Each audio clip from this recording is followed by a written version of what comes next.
सन्चै हुनुहुन्छ होला गरिदिनु होला। यहाँ नयाँ नयाँ भिडियो लिएर आउँछु तपाईँलाई। म अलिक बिजी भएर नल्याएको त्यो भिडियो।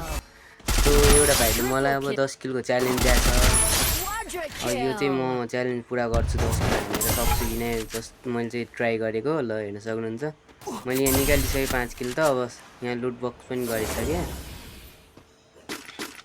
अब चाहिँ बोया हान्छु होला हेर्न सक्नुहुन्छ। यसमा चाहिँ एलाइन हेडसेट पस्काएँ। अब अर्को सो यहाँ पनि हाने माथिबाट मलाई ड्यामेज दियो। यतिले बाँचे ल यसले नै हो मलाई ड्यामेज दिएको। यसलाई म पस्काइहाल्छु। ल यसलाई क्लियर पारिहालेँ। अब यसलाई म बोया हान्छु। अब यसलाई बजाइदिइहाल्छु अब यसलाई। सो फाइनली अब म यो बोया हाने। म 3 स्टारमा छिटै यतिकै मन पराइदिनु। मेरो video like copy link share गरिदिनु होला। मन परेमा लाइक गरिदिनु होला। 3 स्टार फाइनली 3 स्टारमा पुगेँ म। ल हेर्न सक्नुहुन्छ गाइज।